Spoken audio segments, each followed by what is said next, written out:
প্ৰতি লক্ষ্য ৰাখি গীতটো দুটা অন্তৰতে সমাপ্ত কৰিছোঁ। এতিয়া আমি দিহানাম পৰিৱেশন কৰি আমি সকলোকে আগবাঢ়ি আহিবলৈ অনুৰোধ জনালোঁ।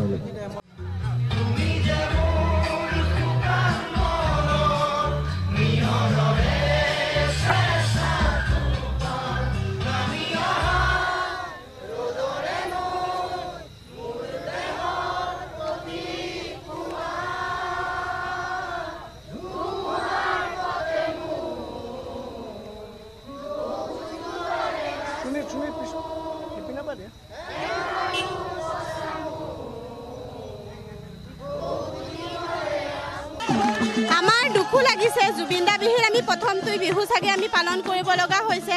তথাপিও আজি আমি তেওঁক শ্ৰদ্ধাঞ্জলি জনাই ইয়াতে সৰুকৈ আজি অলপ বিহু উদযাপন কৰিছোঁ, যাতে তেওঁ শান্তি পায়, ন্যায় পায় সোনকালে। আৰু আমাৰ প্ৰত্যেক বছৰে পালন কৰি অহা হৈছে, আগলৈ আমি এনেকৈ পালন কৰি যাম। আমাৰ পৰম্পৰাটো ৰক্ষা কৰিব লাগে কাৰণে আমি এবাৰ জুবিন দাৰ দুখতো হ'লেও আমি নিয়মটো পালন কৰিছোঁ আৰু প্ৰত্যেক বছৰ পালন কৰি যাম আৰু বহুত ভাল লাগে। এই মুহূৰ্তত কাতি বিহু প্ৰতি বছৰে উদযাপন কৰে, এইবাৰ জুবিন দালৈ আপোনালোকে শ্ৰদ্ধাঞ্জলিও জনাইছে। হয়, জুবিন দালৈ শ্ৰদ্ধাঞ্জলি জনাইছোঁ। জুবিন দাৰ নিচিনা আৰু হ'ব নোৱাৰে আৰু জুবিন দাই যিখিনি আমাৰ অসমৰ কাৰণে কৰিছে সেইখিনি কোনোৱে কৰিব নোৱাৰে। আৰু তেওঁৰ মানে ন্যায় কাৰণে আমি জাষ্টিচ বিচাৰিয়ে আছোঁ। চৰকাৰে তাৰ পদক্ষেপ লৈছে, যি হয় দেখা যাব। কিন্তু আৰু কাতি বিহুৰ কাৰণে, লখিমী কাদৰাৰ কাৰণে আমাৰ প্ৰত্যেক বছৰে মানে গোটেইখিনি কৰে, গাঁৱৰ ৰাইজে মিলি জুলি লখিমী কাদৰা কাতি বিহু উদযাপন এনেকুৱা অঞ্চলত মানে ভাল লাগে আৰু খুব আনন্দ লাগে। প্ৰতি বছৰে আমাৰ এতিয়া 12 বছৰ হ'ল, প্ৰতি বছৰে এনেকৈ পালন কৰা হৈ আছে। আমাৰ খুব ফূৰ্তি, সকলোৱে নাম চাম গায় ফূৰ্তিকৈ আমি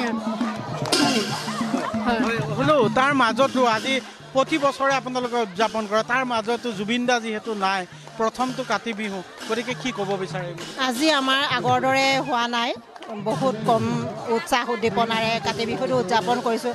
যিহেতু আমাৰ বিহু আমি উদযাপন কৰিবই লাগিব, তথাপিও আমাৰ মৰমৰ জুবিন দা নাইকিয়া, সেইটো দুখে আমাক আজি মানে বিহু যেন আমি পাতিছোঁ তেনেকুৱা আমাৰ মানে সমাজত হোৱাই নাই। আমি যে বিহু পাতা নাই, আমি মানে জুবিনদাৰ শ্ৰদ্ধাঞ্জলি অনুষ্ঠানহে পাতিছোঁ, তেনেকুৱাহে আমাৰ অনুভৱ হৈছে।